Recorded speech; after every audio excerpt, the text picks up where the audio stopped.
Que la bénédiction de Dieu le Père, de Dieu le Fils et de Dieu le Saint-Esprit soit avec vous et toute votre famille. Soyez les bienvenus dans cet espace de foi, dans ce sanctuaire de prière. Nous nous unissons ici comme un seul corps pour chercher la face du Seigneur. Je vous salue dans la paix du Christ. Je demande que, où que vous soyez, vous ressentiez maintenant l'étreinte du Saint-Esprit. Qu'il enveloppe votre vie, votre esprit et votre cœur. En ce moment, je vous invite à vous déconnecter de toute l'agitation extérieure. Laissez de côté toutes les préoccupations qui pèsent sur vos épaules. Entrez dans ce lieu sacré que nous consacrons au Seigneur. Par la foi, étendons ensemble sur votre foyer un manteau de paix. C'est une couverture spirituelle qui éloigne toute perturbation et invite la présence sereine de Dieu. Imaginez un sceau de protection divine placé sur la porte de votre maison. Il est sur la vie de votre conjoint, sur chacun de vos enfants et sur toute votre descendance. C'est un temps sacré, un rendez-vous avec le roi des rois. Il est ici pour entendre le cri de votre cœur et pour ministrer à votre famille. Dans l'unité et avec l'autorité conférée par le nom puissant de Jésus-Christ.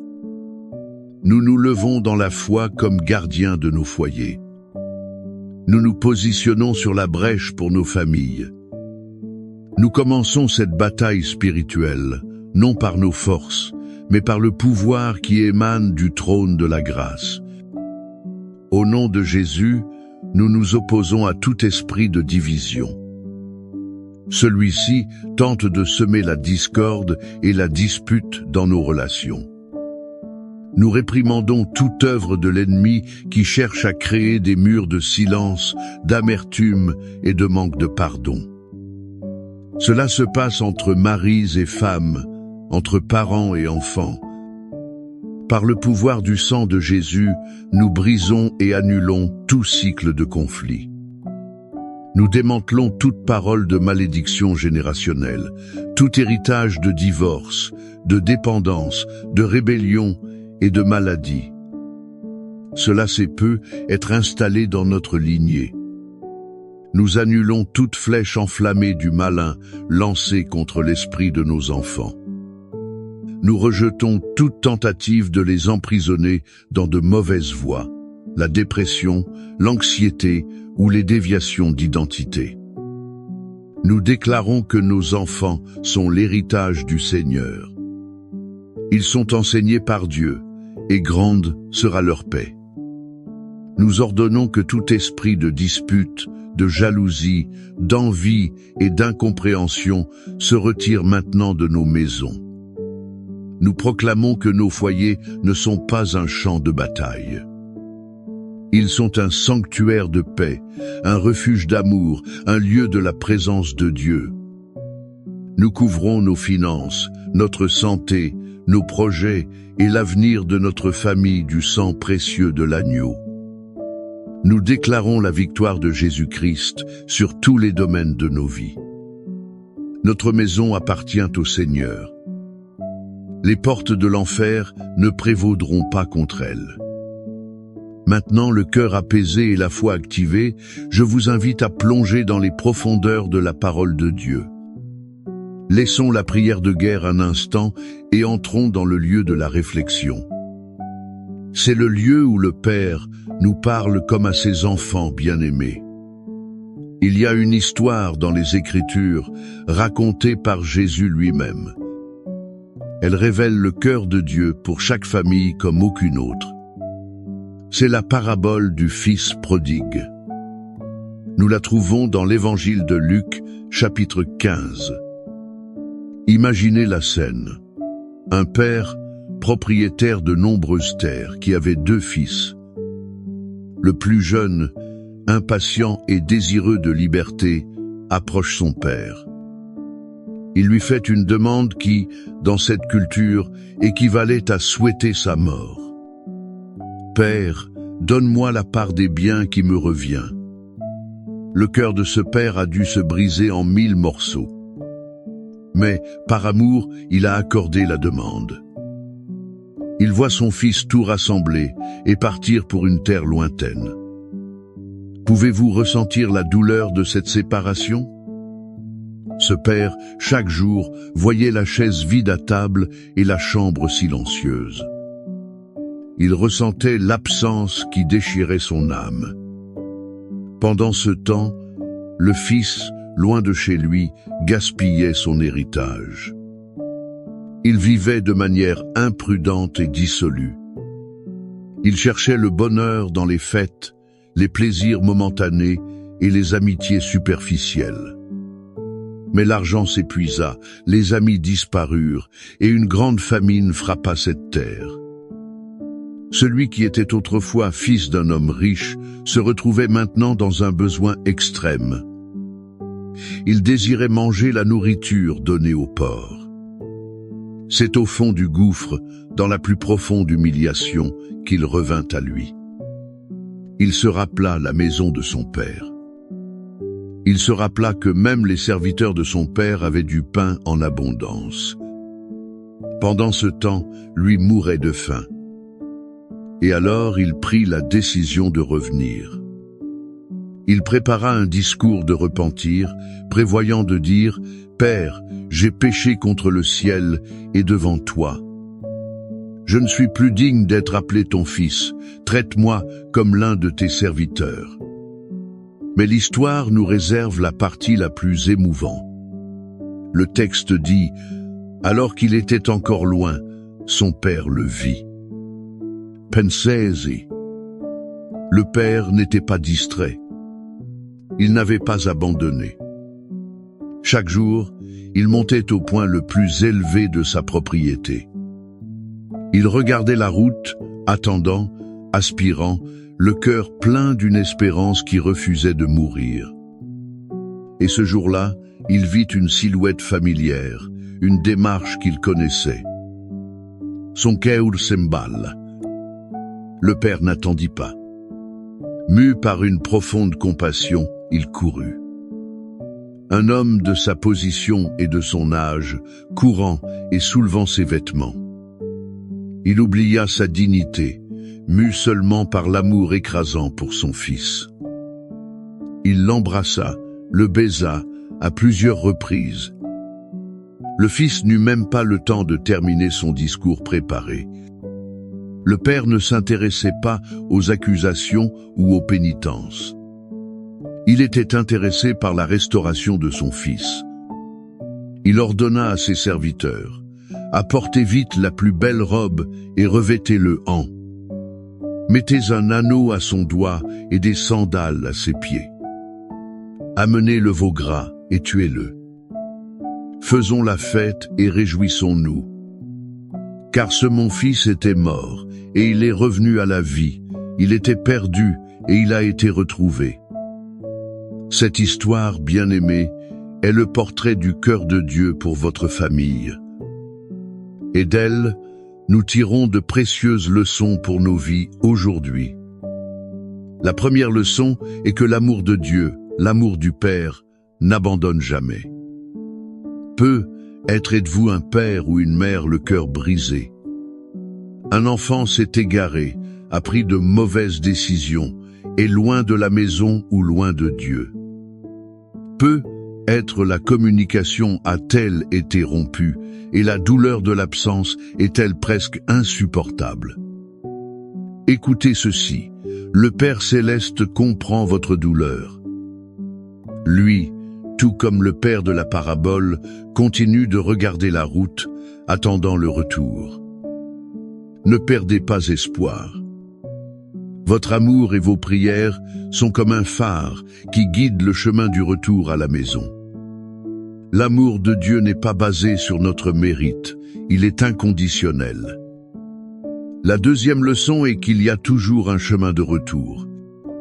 Pour vous qui vous sentez comme le fils prodigue, qui avez être gâché les opportunités, qui vous sentez souillé, indigne et trop loin pour revenir. Sachez que le repentir sincère est le premier pas sur le chemin du retour à la maison.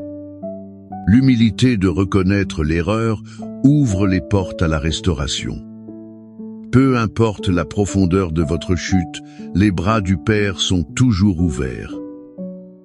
Il n'est pas nécessaire d'avoir un discours élaboré. Seul un cœur brisé et la décision de revenir compte.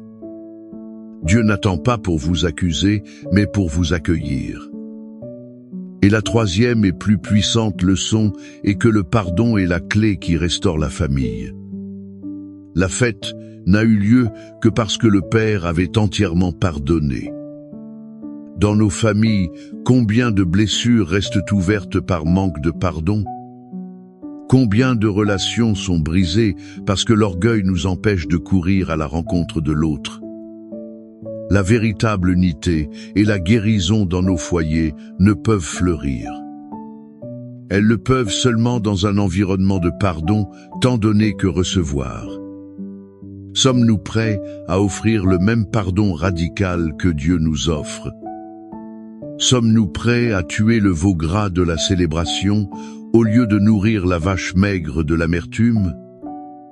Réfléchissez-y dans votre cœur. Quel est votre rôle aujourd'hui dans la restauration de votre famille? Est-ce d'attendre avec amour, de revenir avec humilité, ou de pardonner avec générosité? Tout comme ce père de la parabole a voulu vêtir son fils de la plus belle robe, lui mettre un anneau au doigt et des sandales aux pieds. Il a ainsi restauré son identité et sa protection. Notre Père Céleste nous offre ses promesses comme des vêtements d'honneur et des murs de protection. Ces paroles dans la Bible sont notre sécurité. Le psaume 91 est la promesse de protection la plus puissante. Un père peut la déclarer sur ses enfants et sa maison. Et le psaume 23 est la certitude que ce même Père est le berger. Il nous guide, nous soutient et nous pourvoit en chaque détail. C'est pourquoi, maintenant, je vous invite à fermer les yeux, si possible. Mettez la main sur votre cœur ou étendez-la vers votre famille. Recevez ces paroles, non comme une simple poésie ancienne, mais comme un décret prophétique, une promesse vivante et active de Dieu pour votre foyer. Recevons la lecture du psaume 91. Celui qui habite sous l'abri du Très-Haut reposera à l'ombre du Tout-Puissant. Je dirai de l'Éternel, il est mon Dieu, mon refuge, ma forteresse, en qui je me confie. Car c'est lui qui te délivrera du filet de l'oiseleur et de la peste pernicieuse. Il te couvrira de ses plumes, et tu trouveras un refuge sous ses ailes.